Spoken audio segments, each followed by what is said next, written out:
Car ஏற்றி கொலை செய்த பேரூராட்சி தலைவர். விபத்து என நாடகமாடியது அம்பலம். சமூக ஆர்வலர்களை கொலை செய்யும் திமுக அரசு.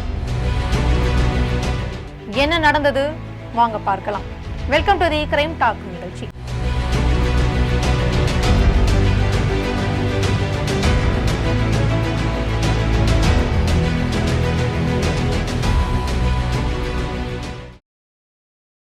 திருப்பூர் அருகே முதியவரை கார் ஏற்றி கொலை செய்துவிட்டு விபத்து என நாடகமாடிய பேரூராட்சி தலைவரை போலீசார் கைது செய்துள்ள சம்பவம் அப்பகுதியில் அதிர்ச்சியை ஏற்படுத்தியிருக்கு. திருப்பூர் அருகே உள்ள மங்களம் கருகம்பாளையத்தை சேர்ந்தவர் 60 வயதான பழனிசாமி. இவர் சில தினங்களுக்கு முன்பு கருகம்பாளையத்தில் உள்ள பள்ளி அருகே இருசக்கர வாகனத்தில் வந்து கொண்டிருந்த போது அதே சாலையில் இருசக்கர வாகனத்திற்கு பின்னால் கார் ஒன்று வந்து கொண்டிருந்தது. அந்த காரை திமுகவை சேர்ந்த சாமலாபுரம் பேரூராட்சி தலைவர் 60 வயதான விநாயக பழனிசாமி என்பவர் ஓட்டி வந்தார். அப்போது திடீரென இருசக்கர வாகனத்தின் மீது கார் பயங்கரமாக மோதியது.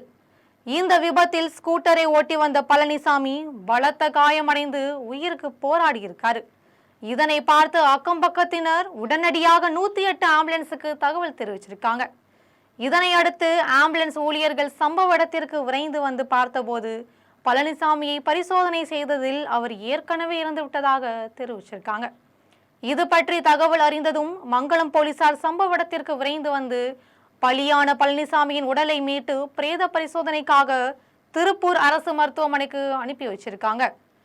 மேலும் இது தொடர்பாக போலீசார் வழக்கு பதிவு செய்து தீவிர விசாரணையும் நடத்திட்டு வராங்க. இந்த நிலையில உயிரிழந்த கருகம்பாளையம் பழனிசாமியின் குடும்பத்தினர் மங்களம் போலீஸ் நிலையத்தில் புகார் அளிச்சிருக்காங்க. இதுக்கப்புறம் தான் பல திடுக்கிடும் சம்பவங்கள் தெரிய வந்திருக்கு. அந்த புகாரில் சாமலாபுரம் பேரூராட்சி கருகம்பாளையம் பகுதியில் தார் சாலை அமைப்பது தொடர்பாக கருகம்பாளையம் பழனிசாமி எதிர்ப்பு தெரிவித்து வந்தார். இதனால இவருக்கும் திமுக பேரூராட்சி தலைவர் விநாயக பழனிசாமிக்கும் இடையே முன்விரோதம் இருந்து வந்தது. இதன் காரணமாக பேரூராட்சி தலைவர் விநாயக பழனிசாமி தனது காரை இருசக்கர வாகனத்தில் வந்து கொண்டிருந்த கருகம்பாளையம் பழனிசாமி மீது ஏற்றி கொலை செய்துள்ளார் என்றும் இதை அவர் மீது உரிய நடவடிக்கை எடுக்க வேண்டும் என்றும் குறிப்பிட்டிருக்காங்க. இதையொட்டி போலீசார் விநாயக பழனிசாமியிடம் விசாரணை நடத்திய போது விசாரணையில் தார் சாலை அமைக்க எதிர்ப்பு தெரிவித்ததால் ஏற்பட்ட முன்விரோதம் காரணமாக கருகம்பாளையம் பழனிசாமி மீது காரை ஏற்றி கொன்று விபத்து என நாடகமாடியதாக தெரிவித்தார். இதையடுத்து விபத்து வழக்கை கொலை வழக்காக மாற்றி பேரூராட்சி தலைவர் விநாயக பழனிசாமியை போலீசார் கைது செய்தனர். தொடர்ந்து அவரிடம் போலீசார் விசாரணை நடத்தி வருகின்றனர்.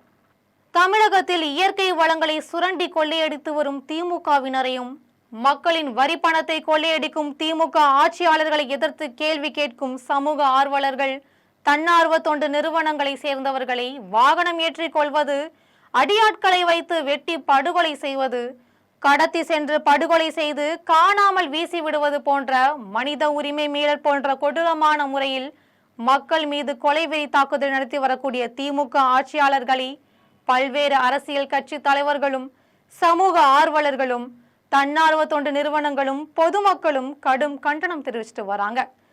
இதையடுத்து 2026 நடைபெற உள்ள சட்டமன்ற தேர்தலில் திமுக அரசுக்கு தக்க பாடம் புகட்ட உள்ளதாக எச்சரிக்கையும் விடுத்திருக்காங்க.